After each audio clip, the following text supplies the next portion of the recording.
Hi, everybody. I'm Nicole Rivera from the Stop Writing Alone podcast, and here at the NV Rivera YouTube channel, sharing writing prompts with you every single week in the year 2020 so that you can write, like me, 52 short stories in 52 weeks. So, this week, I want to share with you one of those ideas that has sort of been haunting me like my whole life. It's probably the first time that I realized that I wanted to be an actual fiction writer was when this idea popped into my mind. And I realized that the only way that it could come to fruition is if I sat down and wrote the story of what was going on here. It's pretty simple. It's a door. It's a door in the woods. And I say it's been haunting me because I have written at least three different stories that I can remember where this is the entire premise. The first story that I sat down to truly write about this was flawed in all the ways that a first story would be. There was a door in the woods, and my protagonist was called to walk through it by some mystical dude that showed up and said, I want you to come with me. And we went through the door, and it was a completely different sort of universe going on. And I didn't have much of a conflict or a story or anything that was going on beyond that.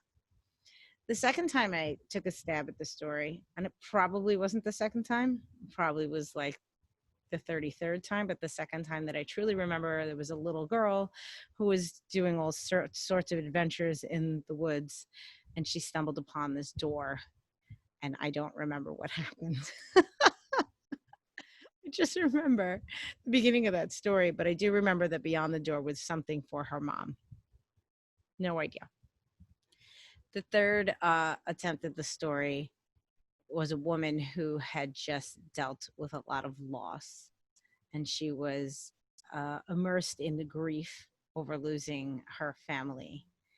And when she found the door in the woods, it opened into a memory of hers.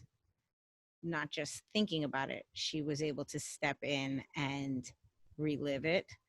And when she came out of the door, she had no memory of what was going on and had lost a lot of time. So, from our side of the door, it appeared as though the woman was suffering from dementia.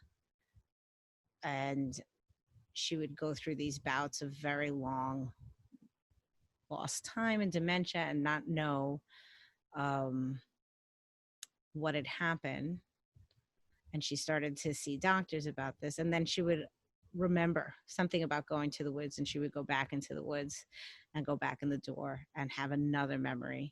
And of course, it would be sharing time with the people that she lost.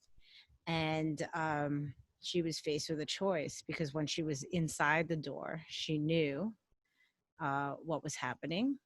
And she was faced with the choice of to continue to dive back in and allow her real world to crumble into a realm of dementia, because the longer she would spend over there, the less attached she would be to her real world, um, or to walk away from the door and never come back. So as I've returned to this door in the woods, the stories have become more well thought out and more complex, and had more, I guess, of the important stuff that we need in story. So I want you to think about walking in the woods, and there is a door there that is standing like a normal door would, but has no attachments around it. And your protagonist opens the door. And it is completely up to you what is beyond that door. But I want you to keep in mind that in order for it to be a complete story, there should be some sort of consequence, and some sort of, why do we care? Why do we care about this door? Why do we care about this person finding this door? And I recognize that this is a story that can get wildly out of hand, because I've been down that road and written many, many words. So I will give you a max of 4,000 words, which is a lot for a week anyway. But that should give you plenty of time to explore whatever it is that you decide is beyond the door or what created the door, um, and what's going to happen as a result.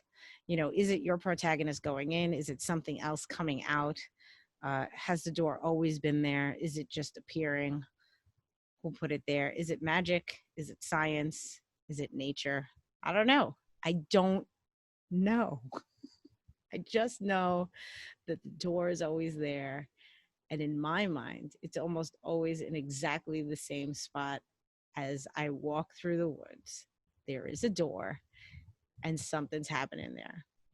So that's it. That is your prompt for the week. A door in the woods. Do with it what you like. And I say this every single week that I want to know what you come up with, but like this week, I really, really want to know what you come up with.